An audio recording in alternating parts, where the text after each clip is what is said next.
we'll get started here. So if you'd like, please state your names and your preferred pronouns. Okay. My name is Ash, and my preferred pronouns are she, they. I'm Andrea, and my pronouns are they, them. Thank you. And only if you are comfortable, can you tell us how you identify? I'm gonna go with queer. I hate labels, and it is the most broad. Yep. I hear you. I'll give you different ones if you like push, but let's just go with the broad queer. Mm-hmm. I'm non-binary and gay. Yes. Cool. Awesome. And I always address you as Zeph, and you introduce yourself as Andrea. Which one do you want us to use? You can use Zeph. Zeph? Yes. Yes. We'll go with Zeph. And just to clarify, you are both drag kings, performers, and so you sort of like you have your stage names as well. So Zeph is your Zephyr Shadow is my stage name. yeah. Nice. There we go. And Ash? I perform under Luke McAnally-Gore-Shadow. It's Yeah. very long. There's a story behind each one of those last names. And then he, him when I'm in drag. Okay. Awesome. He, him, and Drake as well. Okay. Nice. Yes. And then so when and where were you born? Or maybe just the where? I was born in Sault Ste, Michigan, just across the river. Yeah. Okay. I was born in London, Ontario, but I never lived there. That was an emergency ambulance ride from the small town of Hairston, Ontario, and I grew up kind of all over southern Ontario, lots of moving and all the small towns. And I mean like probably smaller than Thessalon. Oh my goodness. Like small, like 1,500 people per town. Okay. Or less. Yeah. Wow. Wow. In the I was born. I will say when I was born. I was born in the 80s, so like growing up in like the 90s and early 2000s. So it was an experience. In small towns. Yeah, small town, yeah. And how was, as we're already talking about growing Yeah. up, how was growing up for you, Ash, in a small town? Discovering your queerness and... Well, there wasn't queerness. Mm-hmm. I identified as a straight woman who liked sex with other women Mm-hmm. until way past an age that was an appropriate thought process.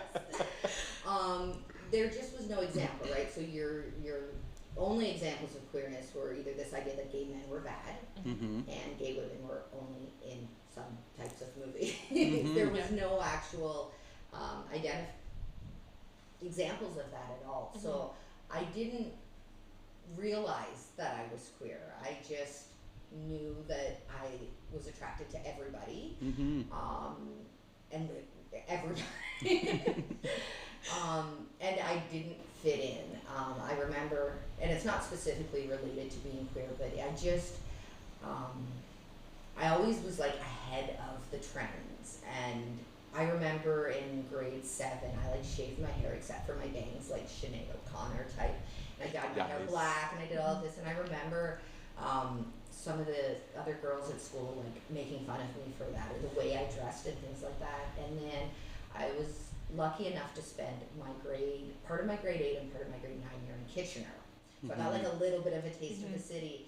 But then I moved back to the small town, and I came back, and like all of these styles and trends that I had been made fun of 3 years before, everybody's right. The mean girl has her head shaved, and you know her best friend has her hair dyed black, and I'm like, What's happening? what's happening? Like you guys made fun of me for this. So always feeling like I just didn't fit, but I didn't know what it was. I just knew that was not the place for me. Mm-hmm. What about you, Zeph? Especially growing up on our other side of Sault Ste. Marie, in the American side, how is it for you? Growing up, I feel like I didn't really see much queerness visibly.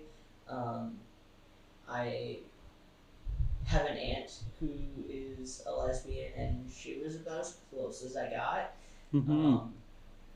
And I very distinctly remember it was like Thanksgiving or something, and we were at my grandma's, and it was just after my mom had told me that she was gay, and she came in the room with me and my sister sitting at the dinner table, And she's like, okay, so I know you know, so if any of you guys want to come out, I pay for the way for you. And she said that staring right at me.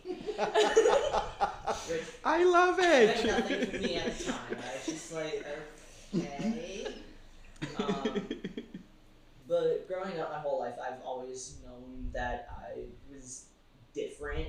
I never had those grade school crushes. I never had any of that.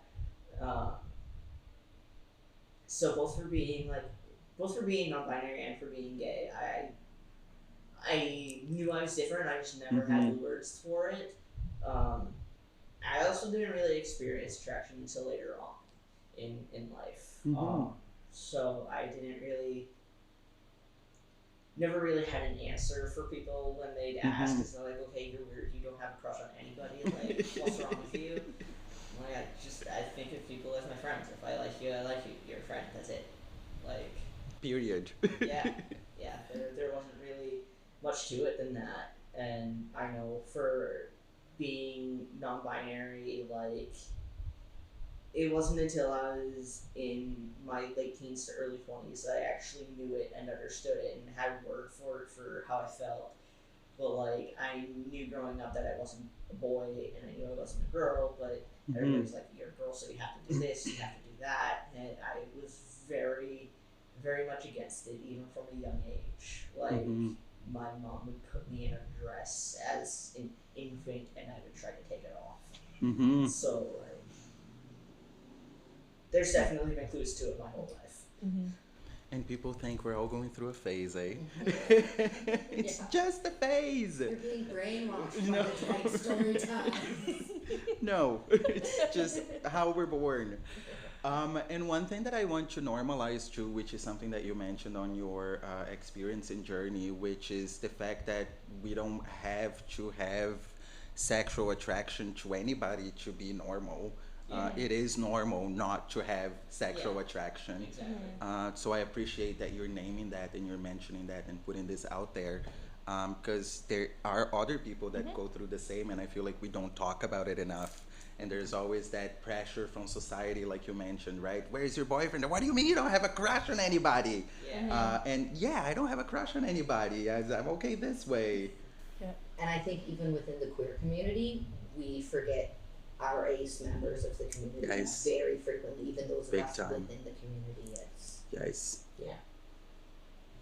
Thank you for sharing that, and thank you for naming it too, Ash. Sure.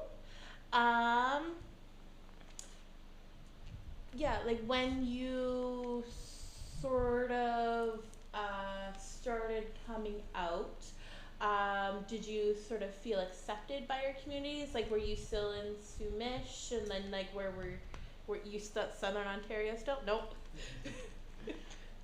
Let's unpack that. Well, so I came up here and I made an amazing friend who we met in moms groups. We were both moms, and I was very long term in a hetero relationship. I had my first baby. I met her in a mom's kids group, and we started hanging out. And I'd go out to the bars and I'd get drunk and I'd kiss all the girls at the bar. I'd think about all the girls at the bar, and when I'd watch TV, I'd be really attracted to more not even androgyny, like really masculine-looking AFAB people and really feminine-looking AMAB people. And but that wasn't okay. My ex at the time was okay with me kissing hot girls at the bar. So like there was all of these layers of like where I fit and what was okay, and I was still identifying as a straight woman who liked sex with women. And this friend said to me, Ashley, there's a word for what you are, and it is bisexual. It might be pansexual, but it is one of those. And it is okay to say it. I'm like, I don't know. So then we went to Traverse City Pride the year that marriage was made legal in the States, Red States, which was a great celebration. But so I kind of like came into the community through like this ally door, right? And I helped with planning a Pride Fest under the ally title, and like those in the community who knew me. Like most of them knew I was bi, but the greater community didn't. So it was kind of like this really slow journey.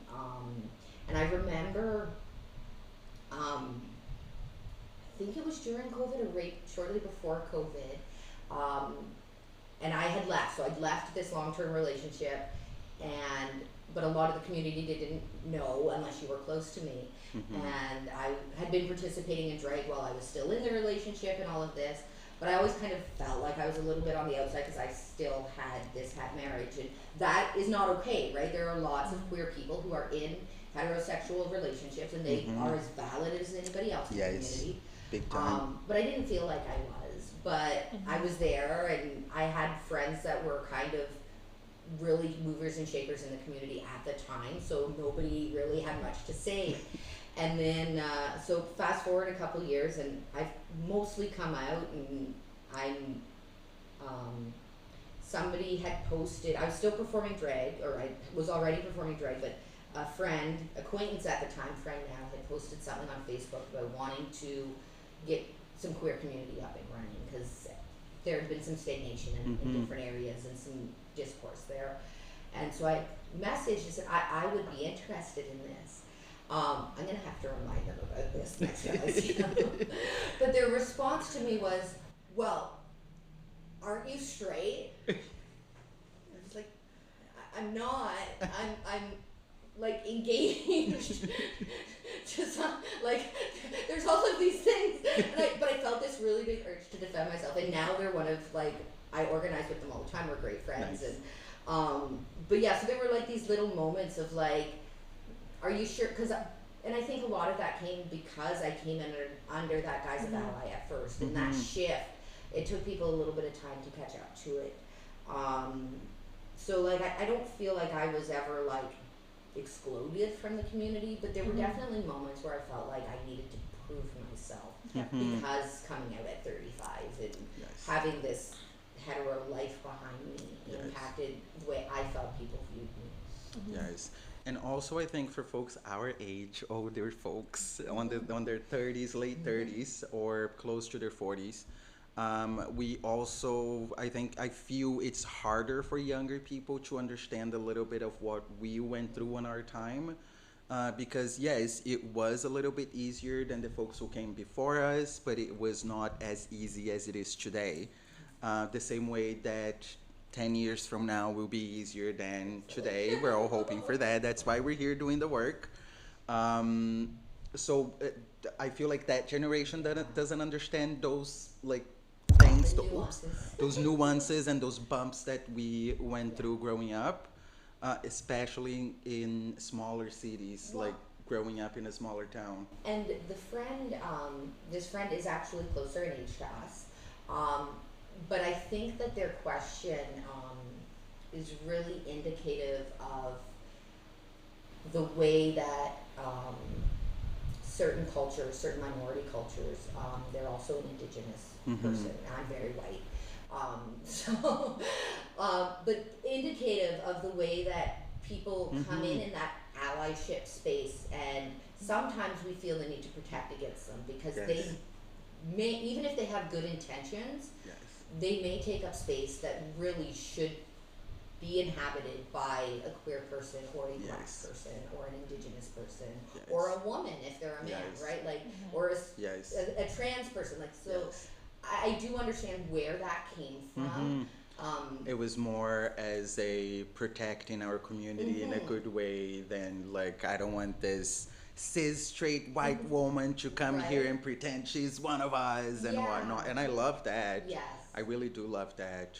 And we definitely need to have those conversations more in community because it is an issue. We do have straight, like not straight folks, but like folks who lived a straight life and are just now being able to come out of that shell. And we need to find the balance between making sure that our spaces are safe for the people that are to be there. So if it is a trans space, how do we keep that safe for trans people while still making space for Mhm. allyship, because not to prioritize allies, but there is important work that is done by Yes. allies. There are times where I don't have the emotional energy to explain to somebody, Yes. and I appreciate that ally that can step in and do it, but there are Big time. spaces that are not for them. And Yes. like I said, I recognize that now, but at the time I was kind of like, what do you mean I'm not queer enough?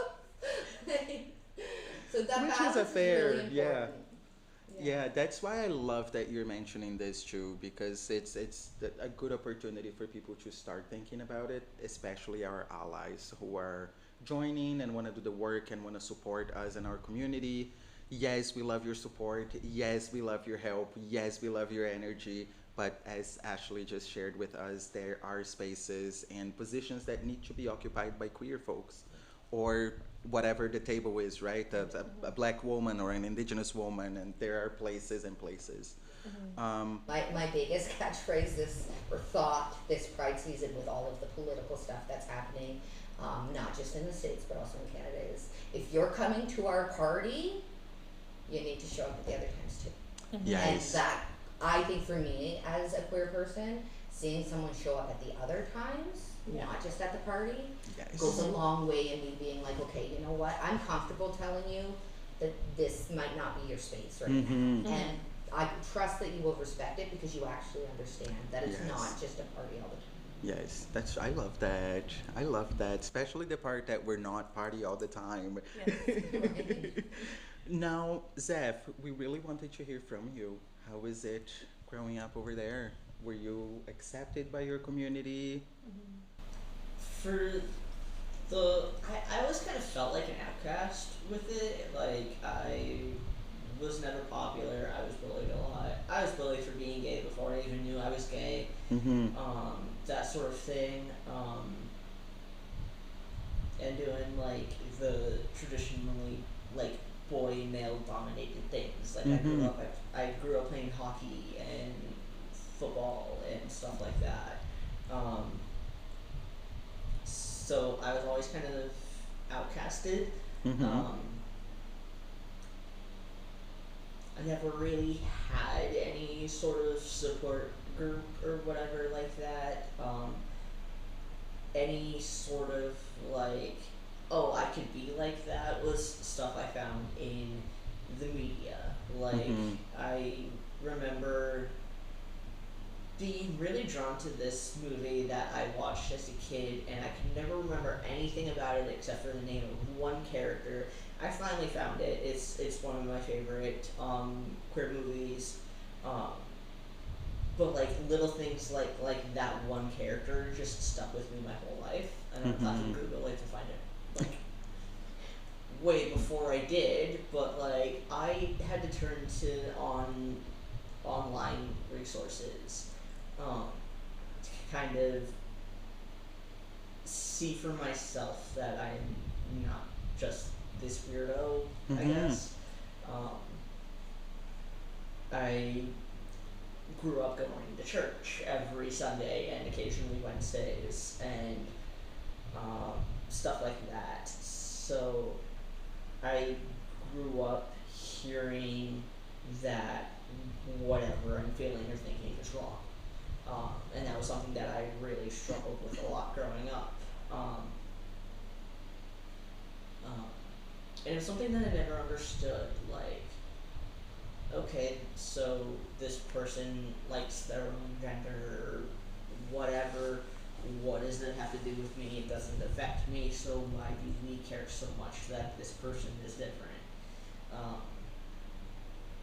But I think my biggest struggle growing up was like struggling with all this stuff that I was taught as a kid, because like I said, I grew up going to church, so like I've heard what they do and all the stuff they preach, and I have family that are relatively high up in the church. Like, they're not like the pastor or whatever, but like maybe a step or two below it, whatever that is. But like, I grew up hearing that and hearing my parents make homophobic comments. Not even, I mean, I I don't want to discredit them. They could be, homophobic in a sense that they didn't really know it was homophobic. It was because I mean it's like the '90s, the 2000s, where you could say, "Oh, that's gay," and it means that's stupid or whatever like that. It's just how their brain was trained. Yeah, exactly. And I mean, I said I have heard them make like blatantly homophobic or transphobic comments, so it's just like, okay, now I really feel ostracized, or like I can't bring this up to my parents type thing. So it's like, okay, I'm going to go further into my shell and just hole up in my bedroom like I always have, but way more than usual now.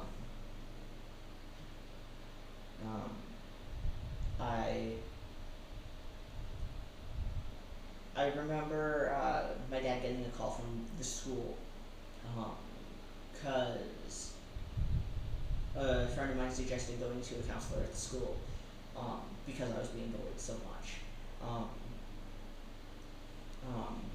And that's specifically for being bullied for being gay, again, before I even knew I was gay. But I remember sitting in her office and she's like, okay, so you have two options. Either I can call your parents or you can call your parents. And screw that. You can do it. I'm not saying anything. And just out of curiosity, like, what was that phone call about? Why did she need to call your parents? Because I was being bullied so bad, and she had concerns and felt that my parents had to know, I guess. Okay. I honestly don't know. Like, looking back at it now as an adult, I'm like, there was no real reason to do that. 'Cause it's not like I was getting beaten up. I mean, I was, but she didn't know that, or anything else like that. Like, I play hockey. I had friends I roughhouse with. Yeah, I get scrapes, bruises, stuff like that all the time. It was nothing, at least nothing for me. So I didn't worry about it. Really, I think she had no reason to call my parents. She just did, and maybe that was her way of like trying to help. I really don't know. But I remember very, very specifically that it was like that, and she called and left a voicemail for my dad because my dad was at work.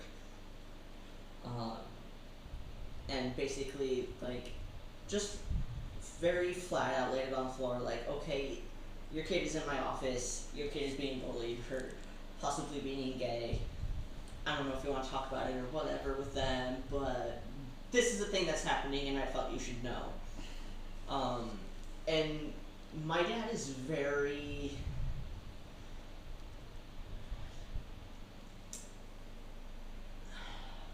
I'm not quite sure what the word for it would be. He's very tentative when it comes to talking about stuff. And not just queer stuff, but like anything in general. Like, he grew up in the 70s where it's like, okay, you don't really talk about your emotions. You just shut up and go through the thing and do it. And then she'll get a voice message like that. And then they get a voice message like that, and he really didn't know how to bring it up, and I could see it when he did. I remember, like, very, very specifically, it was a Tuesday night. It was like 8:30. We were watching one of my TV shows in the living room, and the show went on break, commercial break, and he very awkwardly brought it up. So, like, I got a call from your counselor today. I'm like, oh. Cool. Yeah, something about you being bullied for being gay or something. Like, yeah, that's a thing. I was there. I was not 2 feet from her when she called you. Okay, well, do you want to talk about it? I'm like, nope, not with you. Like, okay, well, just so you know, you're my kid and I love you no matter what, like, gay, straight, whatever. Okay.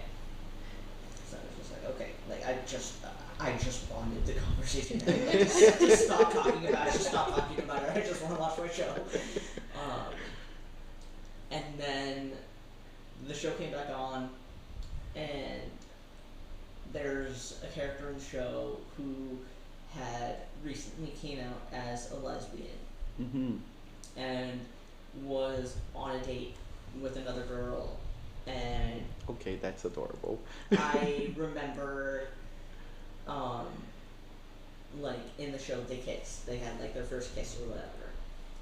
But prior to that, I remember thinking like, okay, maybe I could tell my dad like maybe I'm questioning or something because I don't really know. And he just said, what, you're my kid and I love you no matter what. So like, okay, maybe he's becoming more open minded and whatever. But the characters kissed, and I'm sure this podcast is for everybody, so I'm not going to say what he said because it was very vulgar. We can put a warning there if you need to say the words. I'll just say it, and you guys can do whatever. Yeah. But they kissed, and he said the fucking faggots are ruining the minds of our children. So I remember hearing that, and I'm just like, okay, I am not telling you shit. So I didn't. Not feeling supported at all No, at that no. moment. No, and I don't even think it's something he realized that he said or did. It was just a passing comment to him. Mm-hmm. Because, like, I mean, even now, if we were to talk about it, he'd be like, oh, that never happened. Like, you could have came out to me anytime. Just more stuff we have in common. We could talk about girls, whatever. No, history. no, you can't. But okay. That's adorable. I'm sorry to hear about the rough comment that came out of your dad's mouth. I do want to attribute that to the way his brain was trained. Yeah. Because it really goes against everything that he said 5 minutes before. Oh yeah. So it's like, I love you and I see you, but fuck, I don't know what's going on. Yeah. And he's now, for the most part, Now, he's for the most accepting part, of us. I'm he's- apparently the favorite in-law kid. So Aw. I'm not the only legal in-law kid, but You're not the only legal in-law. But yeah, he's definitely come a long way. He Nice. still has progress. I'm sure everybody does. There's always room for improvement. Even the most hardcore ally always has room for improvement. There's Yes. always more to learn. even us in the community have Yeah, exactly. 'cause Yes. everything's always evolving. Yeah. Nothing just stops and stays the way it is. So there's always more to learn and room to grow. But he has definitely come ways from that. But yeah. I'm so happy to hear that. And did you go to high school in Michigan? Yep. How was your high school experience as a queer person? An experience. Were you out in high school? And I asked I that. came out during high school. Okay. I was 16 when I had my first girlfriend, and that was kind of my coming out, I guess. Mm-hmm. I didn't even come out. I was outed. My younger sister had seen a picture that my now ex had posted, and she went and told her mom, and my mom confronted me, and then my mom told everybody, and then suddenly the whole school knows. So whether my sister told them or not, probably, but I don't know for sure. So, Mm-hmm. but yeah, so suddenly it was just like, okay, what's wrong with you? What's wrong with you to not having any attraction or whatever? To okay, so you're gay, cool, whatever. I wasn't outwardly bullied for it after that. I made a couple friends that were queer in high school as well. Nice. So it just kind of stuck with them, I guess. A little bit anyway. So they were like my first exposure to Queer community. very fluidly queer. Nice. Because like I said, my aunt came out when I was, I don't know, like 8. Mm-hmm. She's very old school in her thought process. She I is. find. She is. She's younger than me, but she's very old school in her She thought is. process. But again, like we've said before, that's just the way she grew up. Yeah. So, Yeah. It wasn't a judgment. I love your I know. I know. But that was just the way she grew up. She was never blatantly in your face, queer, no wrinkle, no whatever's like that. We do come in all different shapes and We do. forms. We do. Yes. We're not cookie cutter. No, thankfully. So I love that you're giving us like a perspective that is Sault Ste. Marie, but not Ontario Sault Ste. Yeah. Marie. yeah. So I love having that perspective as well. I personally have never been to Sault Ste. Marie, Michigan. I've been like outside of Sault Ste. Marie, Michigan, around, but never to Sault Ste. Marie, Michigan. But I've heard it's a much smaller city than. yeah. It is. So Sault Ste. Marie, Ontario is about 75,000 people. Sault Michigan's about 15. Oh wow, it is much smaller. There's no reason to go there since we lost Sims. It was great before we lost Sims, but since we've lost Sims, we've lost, at least our queer community, the drag community, lost our home Yeah. when we lost Sims Bar. Because I even remember going like to Lake State, and it was like very small town, but also like you would go there and like everybody would have cowboy hats, cowboy boots, and like a gun rack, and you're like, why do you have a full gun rack going to school? And it's like Fine. that sort of It's like very American. It's a very huge difference, despite being only a 5-minute drive. It's Yes. a very big difference. so that's sort of like the picture I can sort of see with like what high school might have growing been up, like a little bit. lot of rednecks, camo, deer hunting, dirt bikes, 4-wheeling, everything like And that. I can like hunting imagine. season is a holiday, basically. And I can imagine all of that comes with a lot of stigma It towards does. us. It does. And I mean, it's stuff that like I didn't think much of as a kid, because that's the product of our environment. I grew up seeing this stuff, so That's all you knew. It's all I knew. It's nothing to me, and like you, I didn't move everywhere. I grew up and stayed in Sault, Michigan up until 2020 when I came to Canada. So Sault Ste. Marie still. Just yeah, and it's still Sault Ste. Marie. But yeah, so it wasn't anything I ever thought of. I never thought of it as strange or anything. I'm used to going to the gas station and seeing someone carrying a firearm. And I had a coworker across recently and came over and told me that. She's like, I saw him at a gas station and some guy had a gun. I'm like, okay. And question mark. Why do they have a gun? It's a gas station. Like, you're Welcome in to America. America. You have the right to bear arms and you can carry. It's legal. Like, what do you want me to say? But it's just in the public. And the huge buck knife on the belt too. Oh yeah. Yes. Yep.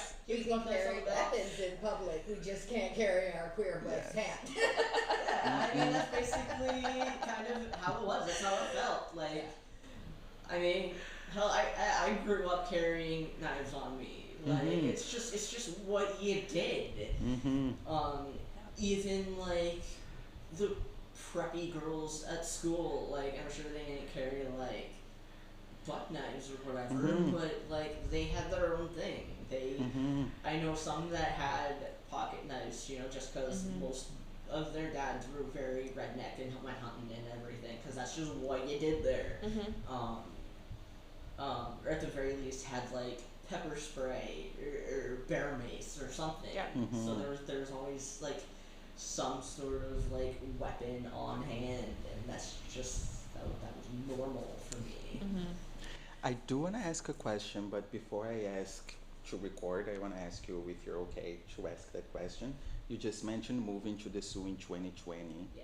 Did you move to the Sault for like any sort of like specific reason for you? Okay. Yeah, that's Do you a want to COVID tell us question. that story? Yeah, That's going to be probably be your COVID. Do you wanna ask question, that one but then?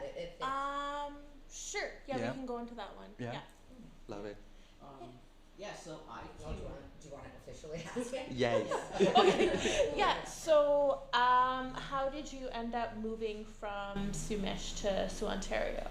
Yeah, so I actually moved here because of Ashley. Aw. Um, Cute. Prior to COVID,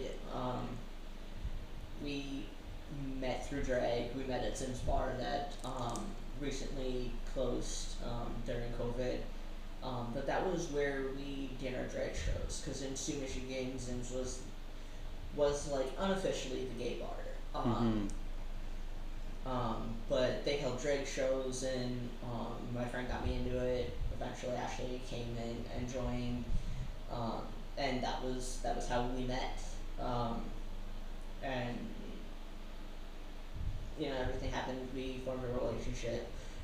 The plan was for me to move to Canada anyway during the summer of 2020, but COVID kind of put a damper into that plan. But not into your moving. How does Lilith refer to it? I call it the biggest Karen of all time. Yeah. So borders are closed and everything. My dad was moving his girlfriend in, and I have a dog who is reactive and does not like other dogs. And she had a dog that was then to be moving in too. So my dad's like, okay, so it's coming up. You're still moving, right? I'm like, The last time we seen each other, I dropped Andrea off at work, and I'm like, I'll pick you up after work. And Border's like, you're not allowed to cross anymore. I'm like, what? Oh my god. So we had no idea. So, like, Dad still expects moving, despite the fact that we haven't seen each other in like 2 months. 2 months at a time, Oh my and the God. border being closed, and I'm like, no. Borders closed. To be fair to your Like, dad, the girlfriend's house had been for sale previously, and the whole plan was always that Andrea would move in August, and when the house sold, Tanya would move in. Well, the house sold, but so they were moving. We had no choice but to halt our plans, and everybody else just continued. Yeah. Oh my goodness. So, my dad's like, okay, well, you gotta be out by, what was it, July, August? Yeah, I think Tanya was moving in July 1st or August 1st or something. Something to that effect. Basically, you had to be gone in like a month. And keep in mind that here in Canada, so we had a house in Canada that Lilith and I lived in. For drag fans that don't know who Lilith is, I'm sure you all do, but that's Paris. So Paris and I got a house together with my 2 kids and my dog and That's Paris's adorable. dog and my cat. So this was and it was a tiny little 3-bedroom house. And then Andrea and I would stay, depending on when I had the kids and stuff, in Canada or in the States, and we went back and forth. And Lilith's husband, Mac, who lived in Sioux, Michigan, would do the same. So there were like 4 adults, 2 kids, God. 2 dogs, and a cat in this 3-bedroom house. But we just kind of took turns with who was in Canada and who was in the States. That's but, adorable. so it was the gay dream, but it was Yes. but then, so when COVID happened, Mac made a choice to stay in Canada, right? Because they were in Mac's immigration process at the time, and Andrea ended up. We talked about knowing what was happening, but because of Dexter, the dog, our dog, Andrea was going to stay in the States where Dexter was. We thought it would be 2 weeks. So we've got a very packed house. We now have 3 adults and 2 children, and me not functioning, and nobody functioning, right? It's COVID, nobody's It's functioning. COVID. So that's what we had in Canada, was a full house. 3 adults, my 2 dogs, gosh. 2 kids half the time, and Andrea's being told that they need to move out of their dad's house because there's more adults and more dogs moving in there. Oh my gosh. So we're all like, we don't know what to do. So the 4 of you were living there with the kids For a minute. for a minute, hot minute. for a hot sec. For a hot minute. Nice. Do you want to keep telling it from your But side? I messaged Ashley, and I'm just like, my dad just told me I have to move. So that's a thing. I don't know what to do. So Ashley, being the person that she is, went full Karen, I guess, whatever, and did research research and shit. So they had recently updated the border rules that spouses could cross. Okay. But if you weren't married, and we weren't married yet, it was up to the border guard when you crossed to determine if what you had proved common law status. And I've been reading these stories of like retired couples who live in an RV and travel back and forth, being told that they didn't make it and getting stuck one on each side and one in a home and one homeless. And I'm like, we can't just send you to the border. We don't have anything. We don't have a lease in both our names. We don't have anything that proves common law. So I'm like, this is not okay. So I wrote to our member of parliament, and it was Terry Sheehan at the time, and I basically said, look, this is the situation. We're common law. This is, you know, we couldn't put Andrea's name on the lease because the landlord didn't want it, an American on the lease. We can get a letter saying that we live together in a rented room from a family member in the States. I don't know if my kids are going back to school. I work. Andrea's my extra parent in childcare. Like, you know, and then I got a bunch of letters from, like, it was almost like an early immigration. I got letters from family saying all this, and the first friend who told me, no, actually, you're bi, happens to be a lawyer in town, and wrote this amazing letter saying, queer families look different than straight families. You cannot if you don't allow Andrea in my opinion, as a lawyer, you are discriminating against this queer relationship because we don't always look the same as straight families. So I sent all of that off, and we crossed our fingers, and then we got a letter back saying, okay, Andrea, we didn't get a letter back. I got a phone call. Oh, yeah. Saying, yeah, it's approved. Andrea can come, right? We have to send it to a specialty department and this and this and this, but we got a phone call saying Andrea can come. So I call Andrea, I'm like, okay, well, you can come. Now keep in mind, nobody can drive across the border, right? So thankfully, Mac was crossing for personal reasons, and was able, because he was a permanent resident in Canada, just had to quarantine. I think Mac had gone back to work by this point. Yes. Was why Mac was crossing. So the plan was that on this date, Andrea and Dexter had not very many belongings, because with immigration law, which I'm sure you're familiar with, you can't move to Canada. You can come as a temporary resident, so they hop in Mac's car and head towards the border based on a phone call. Yeah. With no documentation, no nothing. Oh my goodness. We sat at the border for it felt like forever. It was at least, 2 hours? I think it was about 2 hours because you were messaging us. But a lot of it was us just sitting in a car and then just being waiting. We don't know what to do. We don't know what to do. No one can cross. Terry Sheehan doesn't have jurisdiction over the border. This, that, the other thing. So it was a lot of them playing phone tag or whatever. Me calling everybody on the site saying, this is what's happening.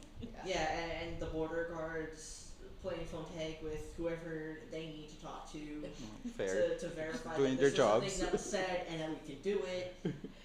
So it was a lot of just sitting in the car and I'm panicking. I'm like, oh my god, what are we gonna do? I just packed up my entire life in a week. We had a week approval because we had to line it up with Mac's schedule because of the quarantine. Everybody in the house, it was like, this needs to happen. This is the only day this will work for everybody's schedule. You have 2 weeks to quit, or a week and a half to quit your job, pack everything, and be ready to come. So I had a week and a half to pack up my entire life. I quit my job, tell my boss that not knowing I'm you could go leaving, home. not knowing when I'm going to cross or when I can come back, so just flat out having to quit. Because our initial plan was for me to still work and keep the job in the States. COVID happened, and that was which would make sense before COVID.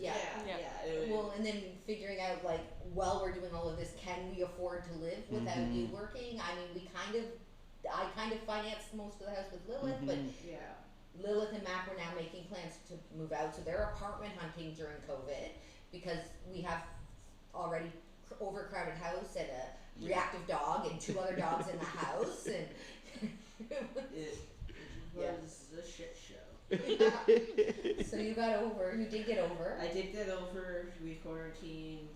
We were so awkward when you got home. It's been you got home in the middle of July, so that's March, April, May, June, 5 months that we were separated. And Andrea's not big on touch. with Mm-hmm. in general. So the fact that they like me touching them is weird, right? So we Mhm. talked. We The talked fact that I extensively. have a reactive dog that 2 seconds after meeting you was leaning up on you, I'm just just enjoying the scritches you were giving him was like, okay. Good It's sign. very telling, very telling. Yes. But we had a lot of conversations about like, okay, well, it's been 5 months. Are you going to like where are you going to be at with physical affection when you come home? So we didn't know. So it was like I'm like, okay, well, I'm not going to. So like I'm like wanting to rush and give a hug, but I'm like no, because and we sat there it was like first date awkwardness, like grade school first date awkwardness. It's adorable. 2 years into a relationship. Yeah, 2 years into a relationship, and we're just like, can I hold your hand? Not knowing what to do. We did get over it. We were quarantined for 2 weeks, and we had to spend the 2 weeks in the bedroom because the dogs needed to be kept separated. Yeah, taking turns of who can have the run of the house. So like we'd have the run of the house for a couple hours, and then Lilith would text one of us and be like, okay, you know, our dogs need out. So we're like, okay, give us a sec. Let's let Dexter out one more time. Okay, let's get him back in. Is the door closed all the way? Because the door was very weird. Yeah, it was a very old house, so like you'd think the door was closed, but then just like the slightest little wind and it bust open. So we're like, okay, like let's make sure. So we're like holding it, and then we had a lock on I think it. we had just 'cause 3 it was weeks so of that. hot. Yeah. The 2 weeks of quarantine, but I think Lilith and Yeah, Matt 2 had weeks found of an apartment. quarantine, and then like 3 or 4 weeks was the overlap of us all having to live together. yeah, in this tiny 3-bedroom house. You say 3 bedroom, it sounds big, but no. Like It's one not. bedroom was a It's closet, like- one was Oh a my second goodness. story that gets extremely hot in the summer. You know how like the air that like Yeah. So one room was like a loft, 1.5 story house, the loft, and then one tiny bedroom that the kids shared, and then we had like a medium sized bedroom that we had like the rat cage and the dog and Yeah. us, and I'm trying to work on my bed from home. Oh my goodness. Yes, it was. And you also decided to go back to school. Oh, so and that then I was decided to go also back to something. school, and we were stuck. Yeah, it was. They were moved out before I started school, so. But then Andrea, who's used to having a lot of alone time, is suddenly in a house where we're all quarantined. Not quarantined, but COVID, right? Yeah. Like where we We're all can't go together. anywhere. I'm doing school online. I'm doing work online. The kids are doing homeschool, right? Like it was Yes. a lot for you. Like kudos Yeah. to you for managing. I wonder if the border had been open, if you would have ran away. You didn't have a choice but to stay. No. I'm not answering. You're not. You're in Canada. You can't plead the fifth. It's not a thing here. Yeah, so I'm just not answering. Fair. It was a lot. To be fair, it's still a lot. Yeah. I hear you. Another thing that I would love to hear your perspective to, as someone who came from America, what differences do you see, if any, between Sault Ste. Marie, Ontario, Sault Ste. Marie, Michigan, and differences in like just being you? From your perspective, there's also yeah. a big cultural difference because, like, I mean, I was born and raised in Sault, Michigan, but I traveled all throughout Michigan and everything like that. So it was definitely a very big cultural difference. For in that aspect, like Sault, Michigan is very, for lack of a better word, very white. There was one black kid in my class, maybe 5 in the whole entire school. Everything like that. Like, it's very white. There's no diversity in Sault, Michigan. It's all very White, straight white Anglo-Saxon. cis. This is how it is. Christian. Very Conservative. Christian, very conservative. You don't see a whole lot of people of color. So even just even just being separated by a bridge, there is a very huge difference from Sault, Michigan to Sault, Ontario, and that visibly is one of the biggest biggest changes that that I saw. Um, I think the Indigenous treatment is a big difference too. That I see, at least from like what's covered and what's not. Like there's a lot more supports for tribal over there than yeah. So I'm Indigenous and have tribal status in Sault, Michigan, and working on it for Sault, Ontario. But like in Sault, Michigan, all of my doctor appointments are covered. My dentist, medications, everything is covered.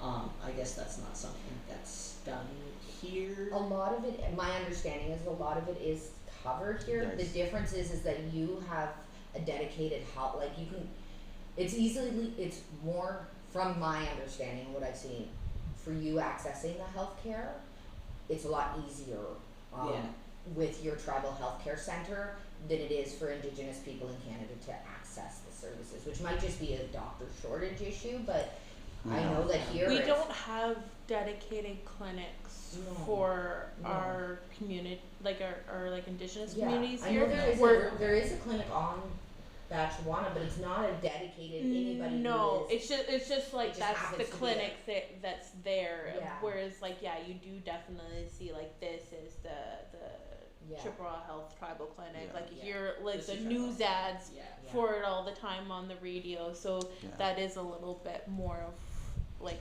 easier access. And there. to say that we don't have anything in Canada, there is one thing that I think is a little bit better than the States, is the non-insured health benefits for not Métis, for First Nation, Indigenous people that have a status in Canada, but if you don't have a status or if you're Métis, you're not covered by it. But that's what I mean, like those things are there, but there's a lot of loopholes, or not loopholes, there's a lot of steps to go through to access them, I believe. Yes. Whereas in the States, if you're part of that band, you just go to the clinic and It's you're taken directly care of. with the It's band. directly right there versus the I love that, and I love hearing that too. And it's not just like there's one, like there's it's not like there's just one clinic, like there's clinics in there's a clinic in Bay Mills, there's one in Manistee, in surrounding areas that are still within the Chippewa catchment area, land. yeah, like within the Chippewa area that it has their own, so it's not like just the Sioux, I guess. It's not like people have to travel into the city. Yeah, it's not like people have to travel into the Sioux for it or anything, like So it's for everybody who is a part of that for everybody nation, who's they part can of that access. nation Yeah. and Nice. Several travel access points. and Nice. several access points. That's awesome. That's awesome. Especially like if you would be struggling like with transportation too. I know that's always a big issue. Like even if people are living on St. Joe's or any of the other, like you have to still come in here for health, like if you're white. So and that's an issue with a lot of people. So it's good that they have that for the Indigenous communities there. Big time. Transportation is another thing that I noticed a huge difference of. There's buses everywhere here. There's multiple bus stops everywhere. That wasn't a thing in Sioux, Michigan. I mean, there was the Utah bus to get from like the Sioux to Kinross, whatever type thing, but there wasn't any like local in town buses. Since we've since the COVID border closure has stopped, there aren't. I do see bus signs now, so like there are bus stops, but that wasn't a thing for me growing up as a kid or even my late teens to young adults. It was very much you had to walk everywhere or call a cab. There was no you ride or Uber or anything sounds like so that you guys impressive. have here. So it's They're- like a city made for people who drive, It's kind of also thing. a lot smaller. It's also a lot Mhm, smaller, true, so there's yes. no real like need, I guess. Mhm, fair. I laugh because you are talking about how much there's a bus system here, and I'm gonna look at Caio because I know I'm you already came up from Toronto and you're laughing. looking at this you're looking at the Sault Ste. Marie bus situation, being like, "There's not enough bus Yes. perspective." Literally. But that's perspective. Like, Yes. from Sault, Michigan to Sault, Ontario to Toronto, it's a World huge Yes. difference Yeah. Yes, in big time. sizes and everything. But I do agree with you that it was something that surprised me, even though I was complaining about not having a lot of buses out, because from my perspective, I was seeing less than what I was used to. Mhm. The one thing that I liked seeing was so many bus stops everywhere. Yeah. Like everywhere I would look, there's a bus stop, so you know that the bus gonna come Coming by at some point. Yeah. So I do see that, the number of bus stops everywhere, and that's awesome. Yeah. And I'm happy to hear that we're doing something good too on our end here in Ontario, in Yeah. Canada. Right? It's not all bad, folks. Look at that. We're actually doing something good. Yeah. Yes. That's the same. And I mean, I might be biased as the American here, but like it's the same thing in the States. Like, it's not all bad. It's Mhm. just we got the horrible people in power, and the masses will flock to that. Mhm. Preach. It's just the nature that they were raised in. A lot of people are Mhm. close-minded, but I mean, even in a place like Sault, Michigan, you do have the people that are very open-minded Mhm. and accepting for everything, not just like the 2S LGBT community, but like mental health and disabilities and everything like that. Like, I remember it was actually my art teacher who told me that I should get tested for ADHD Mhm. because her son had it, and I could not focus. I was very much problem suited for her. As much as I love art, I was very much problem suited for her because I couldn't focus and everything else like that. So like, there is the odd person here and there in Sault, Michigan that that's very open about that sort of thing, and I'd say like even from growing up as a kid in like the 90s to 2000s, I do see the difference. Mhm. It seems like it's not much, but I think it's a small place that where just a little bit of a difference is a huge difference. We chip away. We can chip away at that cis Yes. hetero patriarchy. That's And a thing, right? Yeah.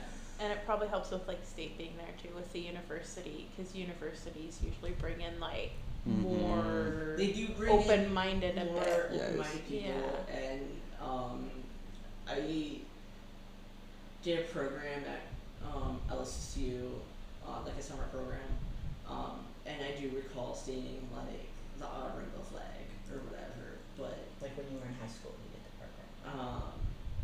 between middle school and high school, yeah. So,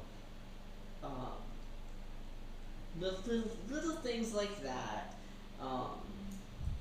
and maybe I'm sure I know that there was more of a queer community than what I saw growing up. Like Mhm. now that I'm older, like like Auntie Crystal was just a few years older than me, and Hattie and that whole Yeah. flock that is now our family Yeah. that I didn't have growing up, but I saw them, I knew them, I didn't know them personally, but like I knew You knew of they them existed. and everything like that, and I remember being in school and hearing comments about them, and not even like queer ones, just like they're the weird group. Yeah. And you don't want to be like that. And here you are. Am I allowed to ask a question? Because I have Yes. Okay. No, I I'm listening to you talk about like seeing like these little pockets or these people that like made a difference to you, right? Whether it be the art teacher or the odd flag here or there. But like, and I know this because I talk to a lot more people when we're at shows and stuff than you do, and I know neither of us like to admit it, but it is what it is. We are now that pocket. Yes. We are now those people Yes. that the youth, and sometimes even the older people, see us being visible and loud, and not me louder, but visible. How does it feel to like move from like looking for those points and recognizing them to actually being one of those points for other people? It's definitely different. I know, like even some friends that I went to school with, they're like, if I ever have a kid and my kid ends up gay, I know who to go to now. And, little stuff like that, it's definitely weird, and I've never really, I know we've pointed it out and like we've talked about it, but I've never really like thought about it in depth. I was just, it was always just like, it's the thing, and that's just how it naturally goes as you get older. Like that's how it's been with everything. But it doesn't, because not everybody lives as visibly as we do. And I didn't just mean like within the queer community, but like with everything. Like, you know, growing up, it's like, you know, your dad will teach you how to, you know, fix the car, to now you're the person who gets Like to teach someone how to, Yes. so I never really thought much of it, but, Wait until you hit 30, honey. pardon? Wait until you hit 30. Then you're gonna start thinking about it. Because that's why we're thinking about it. Because we old. Yeah. I mean, I do think about it now, but like, Jokes apart, I don't even know what, like, how old are you? I'm gonna be mean. How old do you think I am? 25 because you're very mature, and 22 because that's what I see on your face. I'm 28. Okay. But frequently gets mistaken as my son. Our neighbor recently I was like, hear you. I'll come cut your You grass give if me you a ask your mom 22. if it's okay. You You give make my life- 22-year-old vibes. So you're not that No, young. I'm not No. that young. You're almost at your I am older 30s. than I look. Yes. Not a teenage boy. Not a teenage I'm boy. not some teenage boy, no. I'm glad. So yeah, it makes That being sense said, why I you're. look at like my nephews who are teenage boys, and there's really not much of a difference. They're both taller than I am. We're short. We went to my sister and nephew's combined graduation party like last month. Beginning of this month. He had to bend down to hug me. Oh my goodness. He's 18. Oh my god. So like, I could probably go and buy liquor and be carded, and he could probably go and be like buy tobacco or something and not be carded. Fair. I got carded within the last year, and I think they were just trying to be nice to me. That's In adorable. the States, you have to card anybody who looks younger than 45. Oh my goodness. Okay, well, at least I don't look older than 45, considering I'm 40. I'm good. That's fair. Whether or not they do it is an entirely different story. I was buying cigarettes at 17, where you have I to was be buying 18. cigarettes at like 7 because Mom would give me a note and send me to the Same. store with the packaging. Same. Please let my daughter buy my pack of smokes because I don't feel like leaving the house right now. Yeah. Same. I didn't even get a note after the first time. It was just, hey, I'm here for Mom Smokes. But thank you, Ashley, for bringing up drag. Yes. I do want to hear about your drag journeys. How did it start? I think we want to know everything, eh? Yeah. And also, both of you were like big names in Sault Ste. Marie. Anytime when Luke and Zeph's names are there, everybody just gets crazy and wants to be there. Listen, Oz referred to me as a drag elder acknowledged me for yesterday, and I was so flattered. I'm like, really? That's his a lot about the Sioux dress. It doesn't. This is more about the scene here than it does about me. Yeah. And also like drag kings, because you Yes. never really hear too much about drag kings, but then like in the Sioux, I feel like Sioux's we're got like a huge number of kings. like we're almost Yes. like an equal balance of like Yeah. kings and queens, Yeah, and for so sure. it's so amazing to like in like media you Mhm. never really hear too much Yeah. about kings, but like in the Sioux it's like, oh yeah, we got loads of Yeah. drag kings. Yes, and I have to give a shout out to the Sioux in general, like the audience members that come Mhm. out and support us, and the queens in our house. And I'm gonna be Mhm. honest, we always book kings because I'm doing half the booking. But aside from that, like even when I started, Paris and Crystal and all of those that started before us, and the audience gives such a warm reception to kings and prioritizes. And there's an online group with kings from all over the world, and I see so many posts about how are you kings getting spots, these shows that book one token king and the rest are queens, and I'm not able to connect with that. I can understand it, but I can't connect with it because here Our reality is we just are different. just so, and I had a conversation actually with a kid the other, a teenager that I picked up, a friend's kid that I took to the show, and we had this conversation about the Sioux seems to have a disproportionate number of lesbians compared to other queer folk. And I'm like, you know what? We also have a disproportionate number of drag kings, and I wonder if those two things are related. Maybe they are. But yes, I love being a drag king in the Sioux. I don't know if I would love it as much if I was somewhere else, because the things I hear are just not, they're just Yes. not as welcome in other places. So, but we went to Marquette at the beginning of this month, and there was as many kings booked at that show as there was Nice. queens, so that was amazing. Nice. Yeah, start of drag. Do you want to go first because you started drag first, or do you want me to go first? I started drag because of a coworker of mine. She grew up a few years older than me, and was friends with Crystal and Felix and all those who like started doing drag in the Sioux.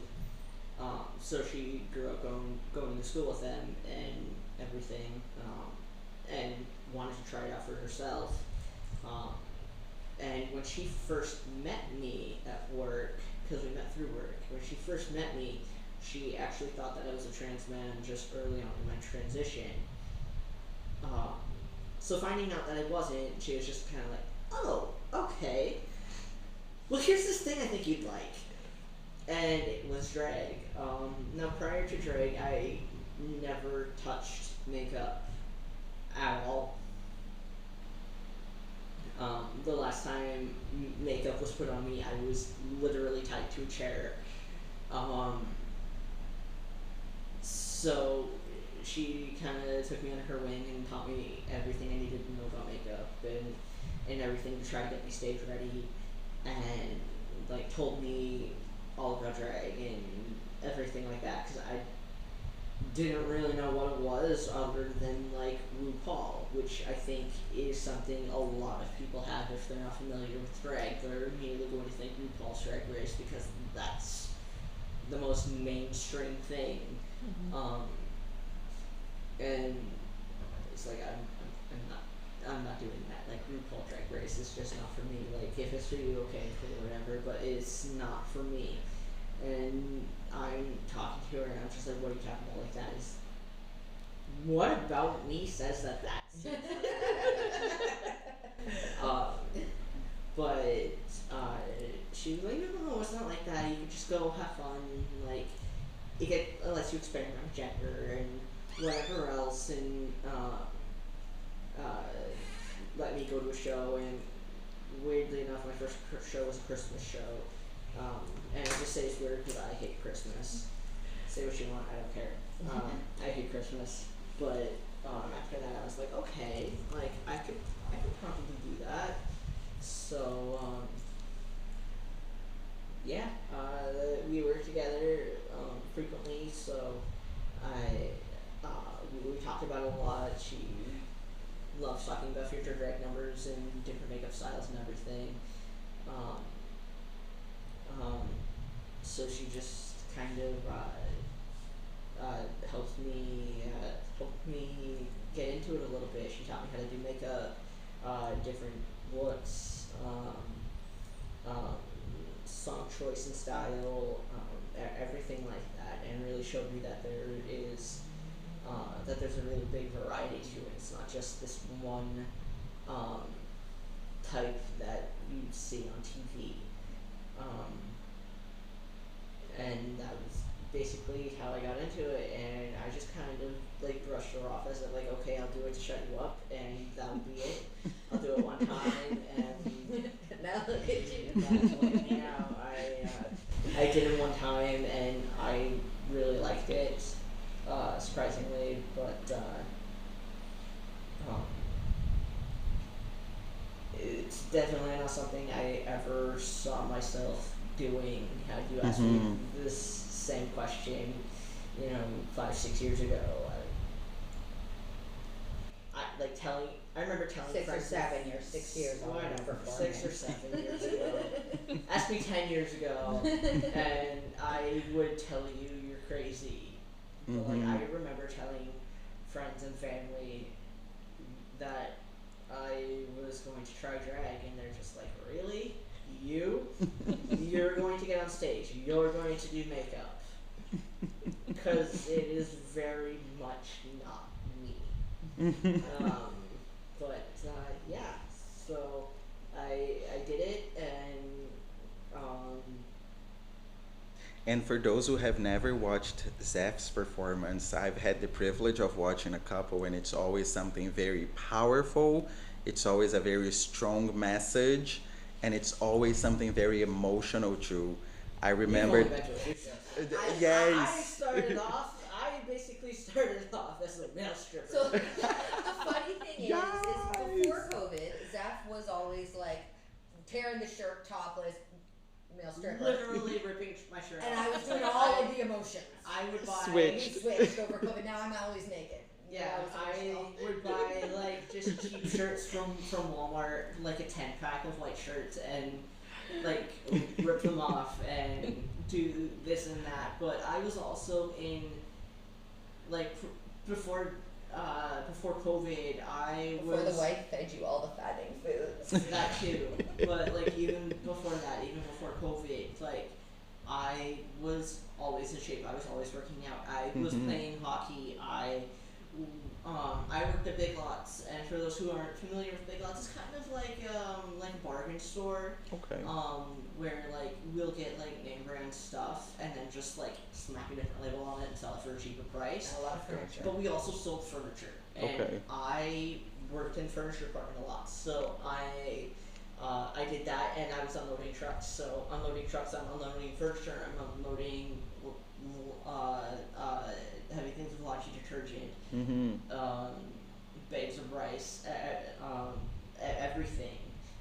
So it was very much a workout, and working there, doing that 5 days a week. Oh my goodness. And it was basically a workout without having to go to the gym.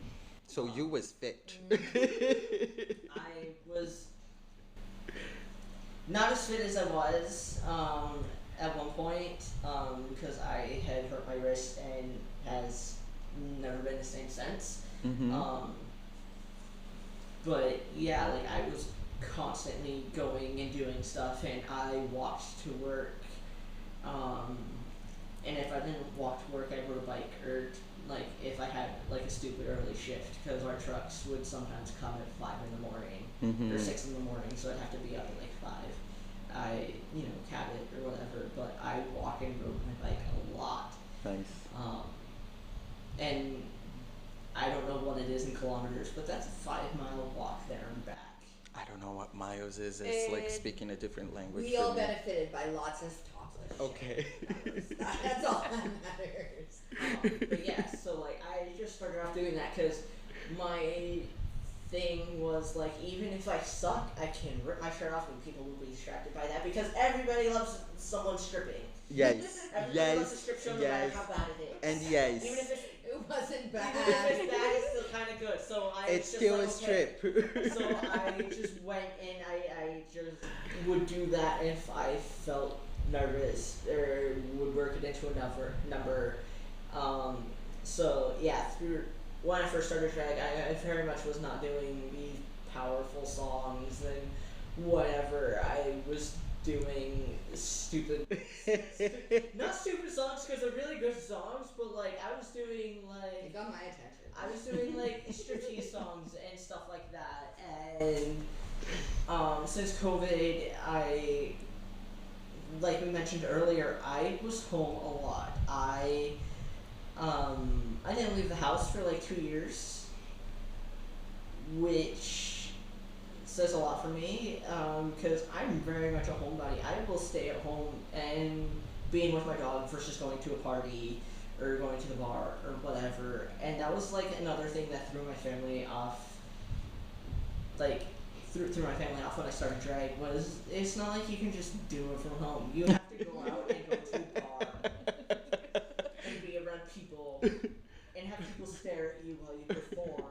I love how they're sharing the cons. My family was the opposite. My family was like, this makes total sense. You know, the set of attention.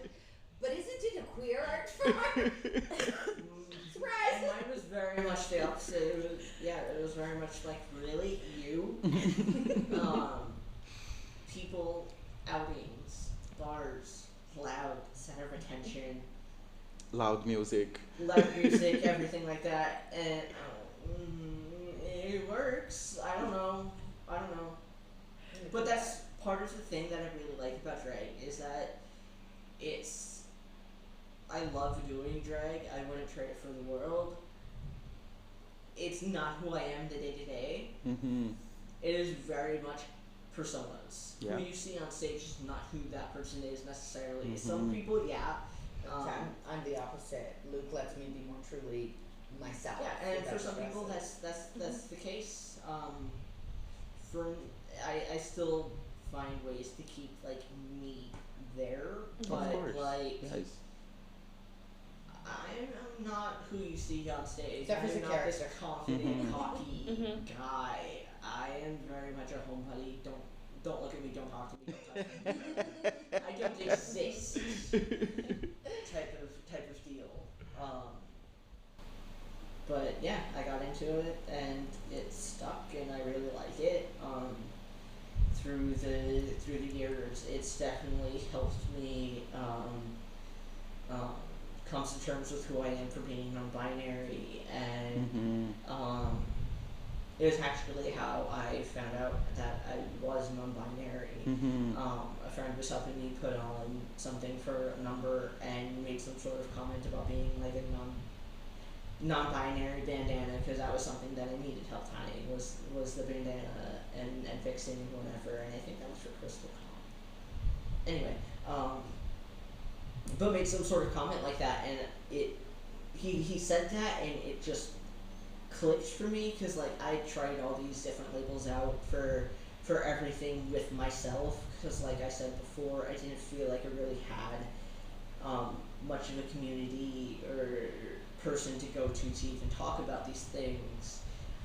So like trying to figure out who I was gender wise, it was very much just like Googling what Mhm. these different feelings were and these different labels and finding something that seemed like it could be it and just trying it with myself and mentally referring to myself as this or that or the other thing.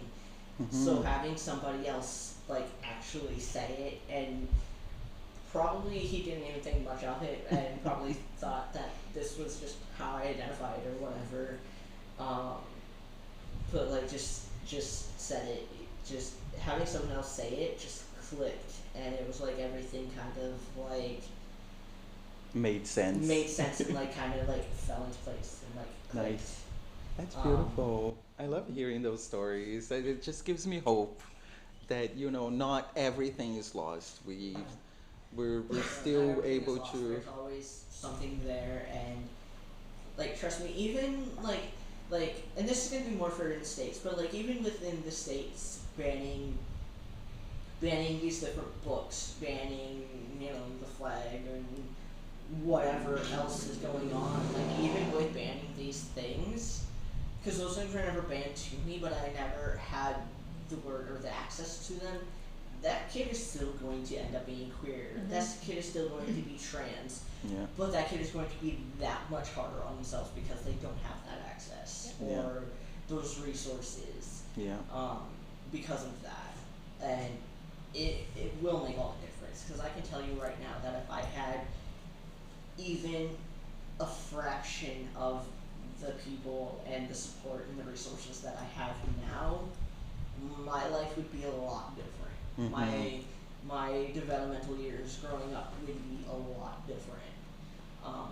Because like even hearing stories from my nephews and my younger sister, of them being in the same schools that I went to, have vastly different stories of how it was. Like they grew up with their friends coming out and exploring all these different labels by them, not by themselves, but exploring all these different labels with their friends and sometimes with their family. And that was something that I never had, so it goes to show just how important having that that accessibility is. And I will bring back something that Ash just mentioned, how important it is to have a Zeph and a Luke out there as representation, because we didn't have that when we were growing up. There wasn't a Zeph, there wasn't a Luke, there wasn't a lot. And as you said, there isn't in other cities, there isn't a lot of drag kings for people to look and be like, oh my gosh, I can see myself doing that. And that would be a cool way to express whatever I'm feeling in here. And what I think is weird is like, maybe weird isn't the right word, but it's not like drag is this foreign concept. Like you can watch Looney Tunes from the '60s, and Bugs Bunny is doing drag. Yes. And people nowadays will say like it's you're forcing it on us. We're not forcing it on you. It's been around since you were a kid and you grew up watching it. From Looney Tunes to Mrs. Doubtfire and all these other different things. It's been around and it's been in the media. Yes. But it's only okay when the white man does it. Yeah. We're not allowed to do it. No, there's nobody better than I when John Travolta dressed up in a fat suit and did drag. Yeah. But I hear you. Yeah, it's something that I definitely feel is kind of like a misconception, I guess, of like it being this new thing when it's not new. Not. It's not. I mean, it's been shown even hundreds and hundreds of years ago, like before colonization became a thing. Like First Nations people would have multiple genders. And different cultures from around the world, if you look at their history, show that like these people would dress as the opposite gender and do this, that, and the other thing. And honestly, it's white people that got rid of it. I'm sorry. So fair. Token white person, I'm sorry. Well, like, look at theater. Token white person. Do you not remember? Your family history is literally in a museum. Yes. No, I know. So We're Lilith the and I have tokens a here, joke that honey. within the drag family, there are only a handful. I love our drag family, and it's very diverse, both in genders, in sexualities, in histories, in culture, in everything. But Lilith and I once made this joke because we have a really high percentage of Indigenous people, and we made a joke that I was like the token white person. But I think there's a couple other, it's not just me. But yes, that was a joke for Lilith if she was. But yes, no, my family is horrible. Yeah. My family's horrible. We went to a museum recently, and my youngest was like, because I'm like, counting, right? And my kid's like, why are we related to people that are here? I'm like, because we were on the white side of history, honey, and it's not okay. Like, it's not okay. We are who we are, but what was done was not okay, and that's why they're here. But, Yeah. Well, thank you for touching on that too. My drag history is very basic. I started organizing when I was working with Sue Pride. I met Lilith, met a few other people. I helped out with a couple drag scenes shows behind the scenes. Lilith kept telling me, you need to do this, you need to do this. I'm like, I don't know. My mom insists that my first drag performance was like in grade 6. I played Jacob Marley in the Christmas Carol. She's got the picture and she likes to pull it out all the time and be like, look it, you've been doing drag since you were 12 years old. But it's just a phase, everyone. But yeah, Lilith just kept saying, just try it once. And then I actually seen Andrea's drag dad, the friend that they were talking about, and then I seen them and a couple other kings, and I'm like, you know what, maybe I'll try this. And I did it once, and just like, and here we are. Here we are. And then I kissed Andrea on stage, and we fell in love. I'm like, I'm never stopping this. This is the life. Like, this That's is like. not what it was to me. No, not for you, but for me it was. For me it You was. were sold on kiss number 1. Stage kiss, yes, I Stage was. kiss. That was like my whole world turned upside down. I was like, this is it. I'm taking everything from my life and it's going out the window in this life. This is the life I want. Aww. It wasn't all you with the kiss, but you were a big, you were part. But I was like, this is my life. This performing and this being visibly queer and this being around people who, and that's the thing about our family, like our drag family. It's this amazing group of people who they love you no matter what. They will call you out on your shit. I have been called out on my shit more than once. But they love you no matter what, and they call you out with love. And I guess we call that calling in, not calling out. But and they're just there, and we've grown so much that I often think about the days there was like 7 of us, and we'd have Yule parties, and there was like less than a dozen of us in the space, and now we can't even get all together for anything because there's too many of us, right? But there's still just this, you're there, and it's a sense of community, and it is our drag family. But I was thinking recently about how and I don't know if it's the queer community or if it's the drag community, because there's slight differences. But I am traveling to New Zealand with school in the fall, and I've reached out to the Drag King group online. I was talking about looking for kings in New Zealand because I've got this, like, as much as I'm like out there and everybody sees me, I do get a lot of anxiety, especially with new things that I've not done before. I hide it really well, but I get really, really, especially if I don't have someone to hold my hand. Like, I'm big, like, hold my hand and support me through this. Another part of how we met. I need some piercings. I don't know you very well. Come hold my hand and support me because you're the only one free out of the family. But so I'm very nervous about going and leaving, like, my community, my family. I'm lucky to have very supportive parents and a grandma here and my kids and all of that. And I'm like, this is scary. This is so scary.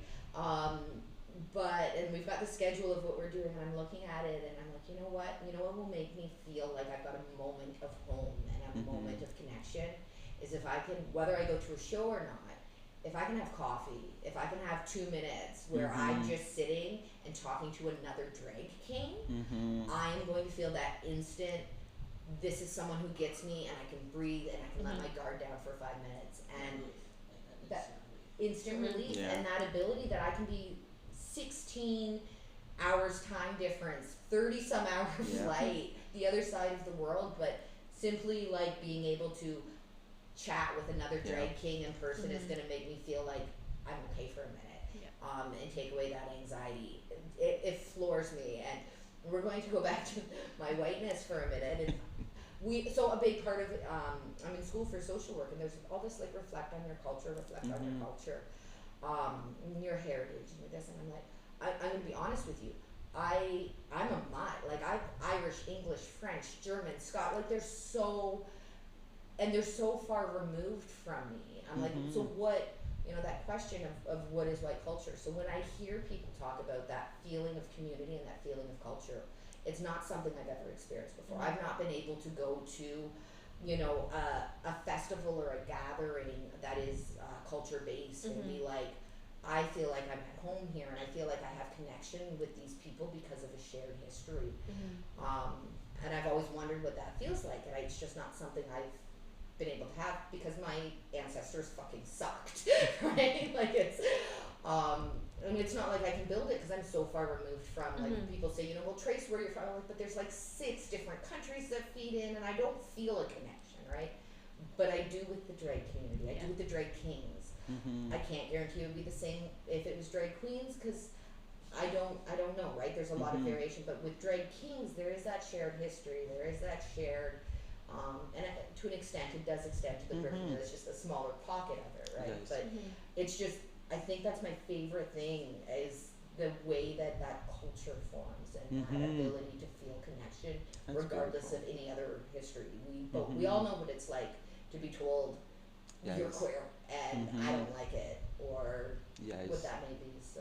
And I think it's beautiful too that you're mentioning about that specific support for drag kings by drag kings. Yes, anybody aspiring to be a drag king that's listening, Drag Kings Unite is the name of the group. I'm going to give it a shout out. There's thousands of kings from everywhere in the world, and it's the support. There's amazing. It's absolutely amazing. Like you can go in and type like, I'm looking for a song. This is the feel I want, and you'll get like 10 song recommendations. Nice. That's awesome. That's awesome. And I bet you they probably have tips on safety as well for folks who are trying to keep safe. Yeah. Do you want to share some safety tips for folks in Sault Ste. Marie who are either going to transition or starting drag? What are the tips that we can share or want to share or would share? If you're going to bind your chest, do not use an ace strap. That is one of the biggest things that I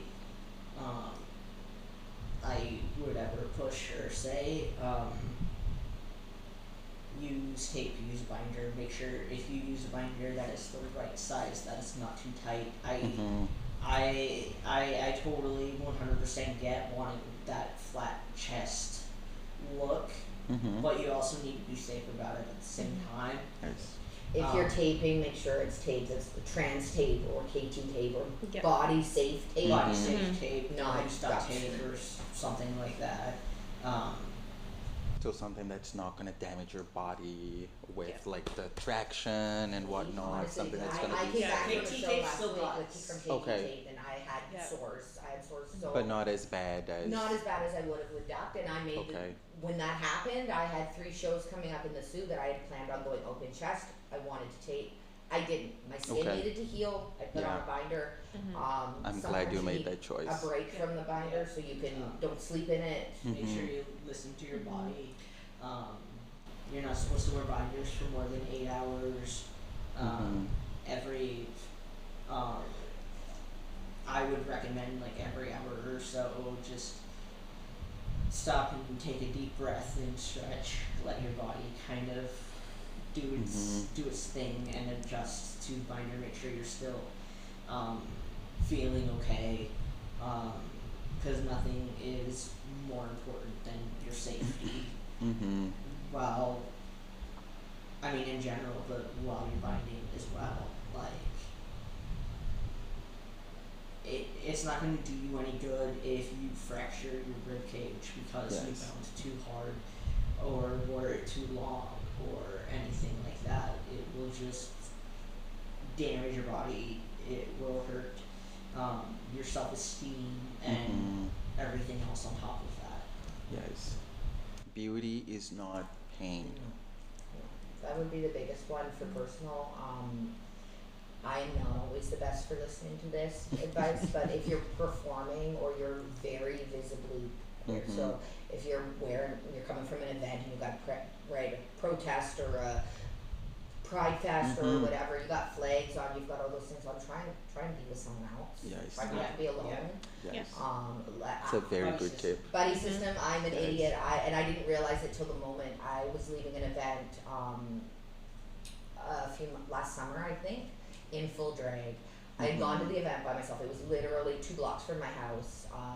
It was an Amoria event, and I was just popping in for like a little promo for a show we had coming up. And I realized when I got out that my tire had been leaking air. I thought I'd be fine to get to the event and back. It was 2 blocks. And I realized that I was not. I needed to put air in to get home, and thankfully the venue was next door to a gas station. But in full drag at midnight, I pulled up to the gas station and I got out and I put my card in and I started pumping air in the tire, and I was scratched by my vehicle, and I thought, oh my gosh, I would not even see if anybody was coming up because my vehicle, they could come around it. And I am very visibly queer. Let's ignore the stickers all over the back of the vehicle. I myself am, full regalia. I had a moment of panic. Almost, I wouldn't say full panic, but a moment of like, what the heck are you thinking? A moment of reflection. I had a moment of reflection and a moment of fear. Thankfully, everything turned out okay, but don't do that. Don't do that. If you can be with someone as much as possible. I've given new acquaintances, but are friends of friends, rides home from events because they were very visibly queer. There was a lot of hate going on online at the time, and I'm like, I am not comfortable with you taking a bus right now by yourself. You don't have anyone with you. So try and do your best to not be on your own. And as Ash just mentioned, as Ash just mentioned, and especially for folks like Zeph, and I'm sorry for putting you out there, for folks who are a little bit more shy, if you're like me and Ashley and Ash, please make sure that you're checking with the folks who are a little bit shyer, because they will have a hard time asking for that support. So for us who are more out there, make sure that you're checking with people, that you're getting everyone safe and at home after all. Offer to be that buddy. Ask if they're not comfortable. Thank you for that. And also, I would say for allies, it's also a perfect time to go out and even just like being there at like the protest.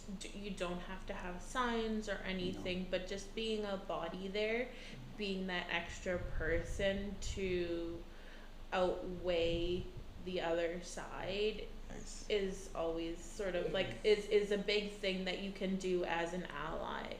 That if you're looking for something to do as an ally, that's always something that like our community needs, is that like if you want to be an ally, that's the best way to sort of to show that you are an ally. It's a good way to show up.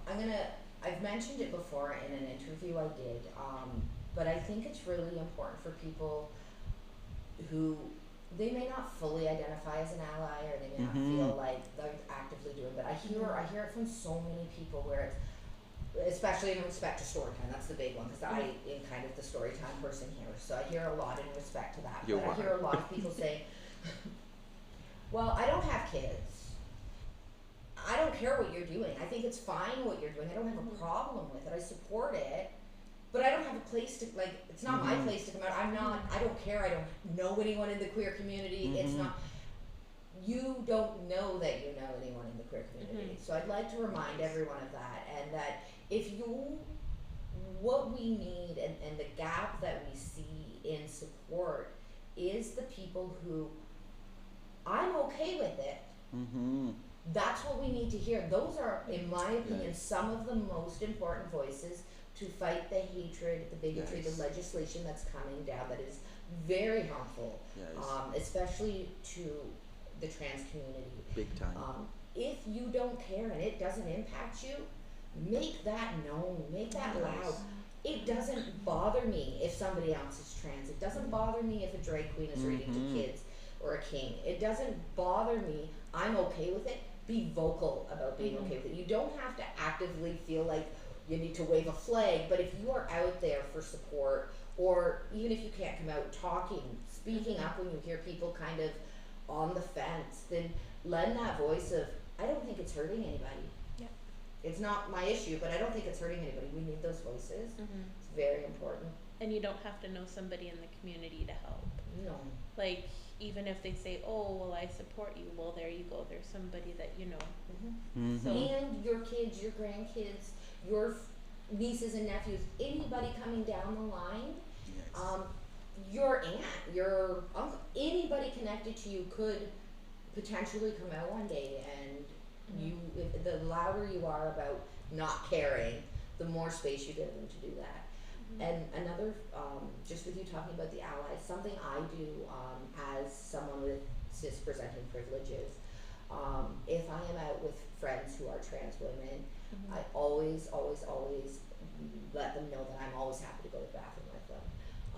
It's not a big thing. I mean, especially when we're talking about the women's bathroom, right? Where there's the joke, we always go in groups and stuff. But if you have male passing privilege, or you are a cis male and you have trans man friends, always put that offer. They may not be comfortable asking, but if you put that offer out, because there's a lot of violence that happens in bathrooms to trans people. I have only heard a couple occurrences locally in the last 10 years or so, but it doesn't mean that it's not a risk. And it is a risk. It is real. Thank you for that, Ash. Thank you so much. Any message you would like to send to folks out there that are listening to you? Maybe a message to your fans. Maybe a message to our audience members, please. Fans. And I am including myself in that, because you know I'm a big fan of both of you. I'm also a fan of yours, so we can be friendship fans. Yes. And also a message to like our youth, our queer youth that is, maybe having a hard time coming out of the closet. And no, that is not our last question, so don't just pour your heart out, because this is not our last question. Well, I think for those who are afraid of coming out of the closet, listen to your inner self, listen to that, and try and figure out if that fear is coming from a safety concern. Try and figure out if that fear is because you're just not quite ready yet, or if that fear is more just a basic anxiety. We all have fear because we don't know. And if you feel like you're ready and it's just a kind of general anxiety holding you back, then we're there for you. Yes. If you have other reasons for not coming out, that's okay. And we are here when you're ready to come out. Yes. I can't speak for everybody, but I can speak for myself and say that I can keep a secret despite the fact that I seem to talk nonstop. I can keep a secret, and if you need to come out to someone, but that it needs to be disappeared and never heard from again, please shoot me a message on socials. If it's safe for you to use socials, you can delete it after, whatever you need to do. Big time. Come out when you're ready, and we're here. We're here. Yeah. We're here, we're queer, get used to it. And we're not going anywhere. Yes. Thank you, Ash. Yeah, take your time with it. There's really no rush. Everything is always changing and evolving, and who you are as a person is no different. Like, who I was even from last year is different from who I am today. That's the thing about people. We're always growing and changing. So don't be afraid to like change or experiment with different labels. Like, if you're not sure who you are as a person, like, I know even for myself, I didn't have the words for the labels at the time, but trying to find out who I was before realizing that I am non-binary. Like, just experiment, do what feels right for you. Even if it doesn't make sense to other people, it doesn't need to make sense to other people. It just needs to make sense to you, because it's you that's dealing with it. It's your experience and nobody else's. You kind of said it already, but come out when you're ready. I cannot stress that enough, and maybe it's because because I never got that experience for myself, Mm-hmm. at least sexuality wise, but come out when you're ready. Because Mhm. if you're not ready, it can do more harm than good. There's no pressure, there's no time limit. There's people who come out when they're 60 who Mhm. find 35. who find happy lives and whatever else. Like there's no rush whatsoever. Mm-hmm. Further to what you were saying, the first part about it's okay to experiment with different labels and change. Maybe because I'm a mom, maybe because I'm older, maybe because I had that lifestyle for a little bit, you know, the lifestyle. I get a lot of parents that reach out to me, and I don't mind, I never mind, whether I know you, whether I don't, by all means. But one thing that drives me absolutely up the wall that I hear from parents, both like actually hear and then you hear it in the rhetoric, is when speaking about youth who are trying to find out who they are, is, but it's always changing. Every day it's a different pronoun, and every week it's a different name, and so what? Give them the space. Let them figure it out. It's, you know, and just ask them what they need from you. Do you need me to ask you in the morning what your pronouns are today? Or you're going to give me a pronoun, and until you give me a different one, that's the one I operate. I seen the cutest little thing. It was like, you know those like little things that you flip with the dates? But it had pronouns. So like the kid could come down in the morning and set what that day's pronouns were. And I thought that was the most beautiful thing I'd ever seen, because I hear so much of this rhetoric of, you know, well, they don't know. No, they don't know. That's the point. Yeah. That's the point. Give them the space to find what feels right, Yes. and be there for them. So I think that is, yeah, sorry, that you just made me think of it. I thought I just got No, and that is so was real, Ash, because when we think about straight people and what they're born into, they don't need to discover anything. They don't need to go through anything. They say, oh, that makes sense. This is what everybody's telling me to do. Oh, that's what my body wants to do. And for some of us queer folks, it's not that way. We're like, the norm is telling us to do this, but my body is telling me not to. And the norm tells us so hard that normativity, Yes. the cis heteronormativity is so strong. When I came out, not even when I came out, when I started doing drag, Paris had told me drag will change your life, and like we can all see that like drag changed every aspect of my life, but it changed my sense of self so much. I spent so much time sitting with myself and reflecting and writing and kind of dissecting, okay, how much of myself is truly who I am, and how much of myself is because that is what society told me to be, and how much of myself is because when I was overtly flirtatious with men, I got positive enforcement, positive feedback. So I was an extremely sexual person before I realized I was queer. I'm still quite sexual, but I mean, it was like extremely sexual, and a lot of that was because that is what had been fed into me, that is how to succeed as a woman, that is how to get attention as a woman, that is how to get positive feedback and get love and get all of these things. So taking that time to sit with it and be like, wait a minute, do I really like this part of myself? Is this part of myself? And nothing, if you're super sexual, you know, we don't slut shame here, we slut promote, we abstinent promote, whatever feels right for you. But my point is that whether we're talking gender, sexuality, level of sexualness, any aspect of yourself really, make sure that, take the time to feel that it resonates with you. Yes. And that may result in multiple incarnations of yourself. And like Zeph said, though you change, people grow. And just along the way, take that time to reflect on, am I changing in a way I like? Am I changing in a way that I'm being told I should change? And we internalize so much. We do, and also us as queer folks, we always grow up building exactly what you said, building something to match those expectations from society. So like when we come out, this is actually when we're going to start growing who we actually are, because now we have to like take everything that we built in the whatever how many years you took to actually come out, distract everything, just put it down, tear it down, because this is not me, this is not you, this is someone I built for because I had you.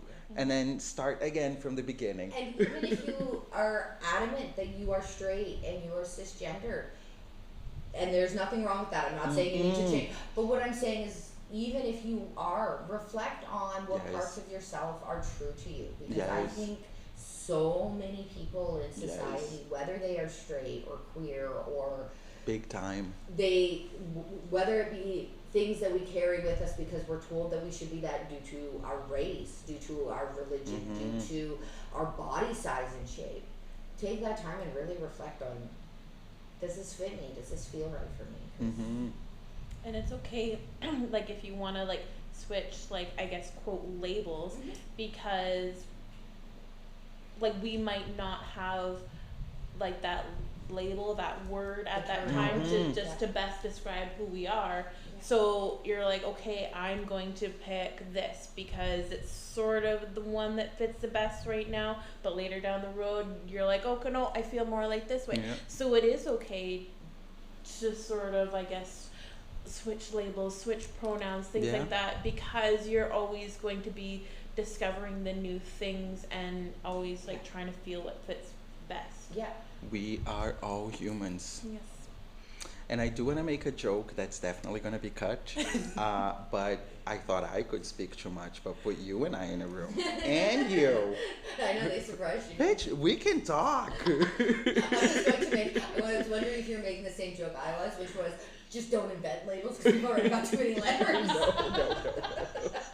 I was just thinking, because I just looked at the time and it's like 1:50. So we've been here for 2 hours. We should wrap up soon. We have to go for dinner with your dad. Oops. So I guess unless there's anything you guys want to add or like shout out any upcoming shows or anything you want to do. I don't know when this is gonna go out, so July 12th. You can cut it if we go out after that. July 12th, we've got an all ages show at the Moose Lodge. July 27th, I am performing. I don't think you are. You're performing July 12th, I think. July 27th, Sue Pride is running a show that Paris is organizing. That'll be at the Queen Hearts Club. And then for our 3rd year in a row, we will be here at the museum with Fringe Festival in August. So we're still waiting for that schedule to come out, but it will be during the Fringe Festival week in August. All ages. An all ages event that we're working on, which is stressing me to no end. And darn that drag kid of ours for convincing me that that was a good idea. We're rewriting. It was your idea. It was my idea. I get used to people who are like, no. I have all sorts of ideas. Anyone who truly loves me says, no, you don't have time for that. Not Chaplin. Chaplin's like, yes. We are reimagining The Little Mermaid as a story time piece. So I will be King Triton, and my daughter Reagan. Shout out to my daughter Reagan, who is starting her drag journey and has had a few numbers under her belt, but she's going to be my flounder, and we're going to story time the story, and then all of the musical acts from the movie will be live lip syncs from the drag performers. So that means I'm now writing a script for this. God knows what time. Like when I said we should do a musical interview with the vampire in drag, everyone was like, not for 5 years because you don't have time. That's what this was supposed to be. That's what I told you, but then you told Chaplin. But yeah, so we have an all ages portion and an adult portion with Fringe, and I believe we'll have some buskers out with that as well this year. So. Yes, that's so exciting. And very exciting. We're hitting the stage in Toronto next week. This Thursday, we're hitting the stage in Toronto. Guys. Yeah. I was just seeing the poster for it on Facebook earlier today. Yeah, baby. I was like, yes, those are my bitches. And I'm like, yes. Lilith promises me there's not very many drag kings in Toronto, so they'll be amazed and wowed by us. And then I'm like, yeah, but that means they're expecting queens, and we don't bring queen stuff, we bring king stuff. So. But that's a good thing, because we need more kings. We do. Yes. That's why I tell you the same thing I told Lilith. way to put the pressure on. We're going to Toronto and apparently repping Kings in general, the Sioux in general. Yes. There's a lot of pressure to rep. That's a lot of representation coming, and I love that it's you guys that will be there and will be representing us. And Gemini and Paris, Like, good names. Other than Crystal and Felix, it's like the old school tour. It feels like. Okay. So, last question is, if the museum was ever to do an exhibit on you guys, what would 3 items be to sort of best represent you? Individually or the duo? Because those are different items. Yeah, I don't know. Whatever you want. Whatever you decide. I'm going to go with individual and duo because Yes, yes. For duo, I'm going to say my nipple piercings.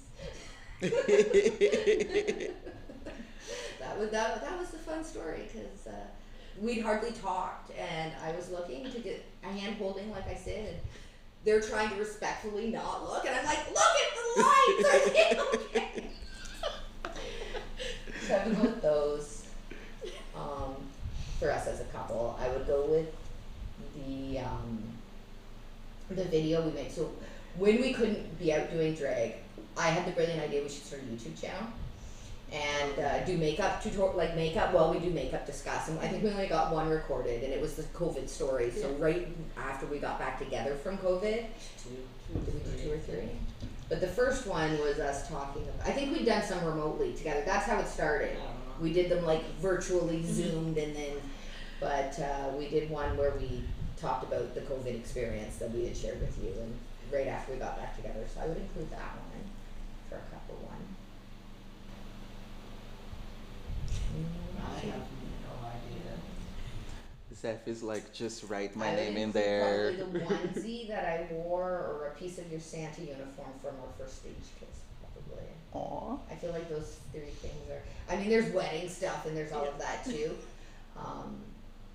But yeah, I think I'd probably include those because those are, I feel like, wedding, yes, it was pivotal. I was shaking. I was so emotionally, I was literally vibrating, like literally vibrating all day. But I feel like everybody has a wedding, right? Mm-hmm. Not everybody. And lots of she people have did weddings. not know she was a lesbian. I feel like most people have wedding, like it's a common thing, right? Whereas those other 3 things are very unique to us. Mhm. Yeah, we go with those for us together. What about you, separate? I have no idea. I mean, we can even break it down more and be like, there's Andrea and there's Zeph, and which one do you want to represent? There's so many questions. Yeah, I don't have answers for most of them. I don't know. I feel like maybe my leather jacket. That was one that I wore on stage a lot for my first little bit of drag.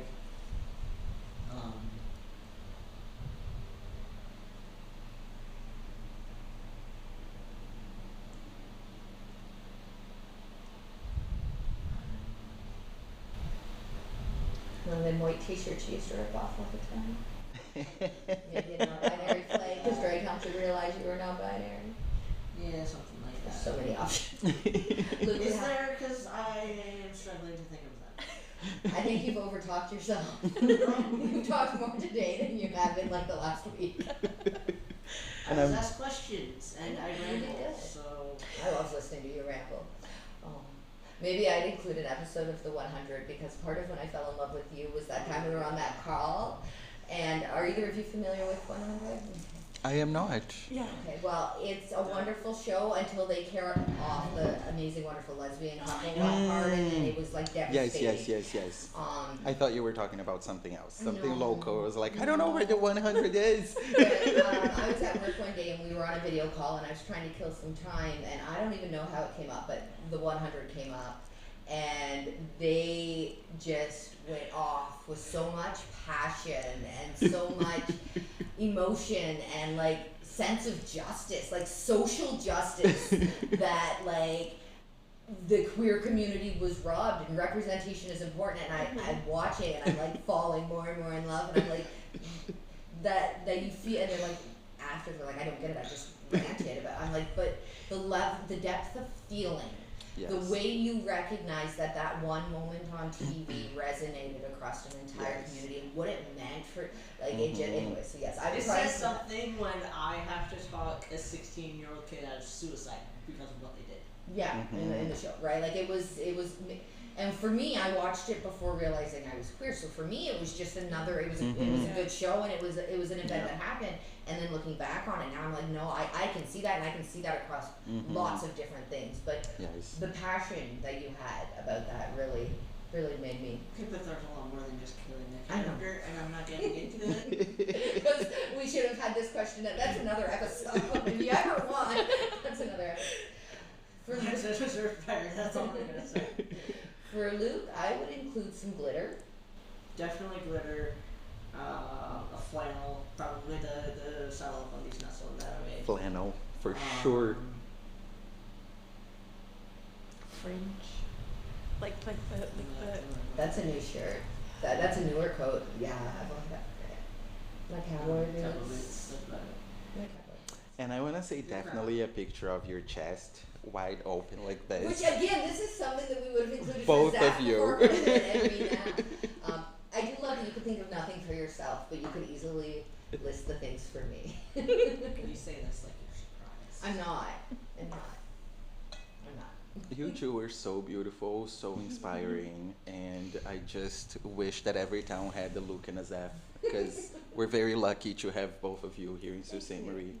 I'm very lucky that we have both of us in Sault Ste. Marie, because otherwise we wouldn't be together, and I'd be very sad.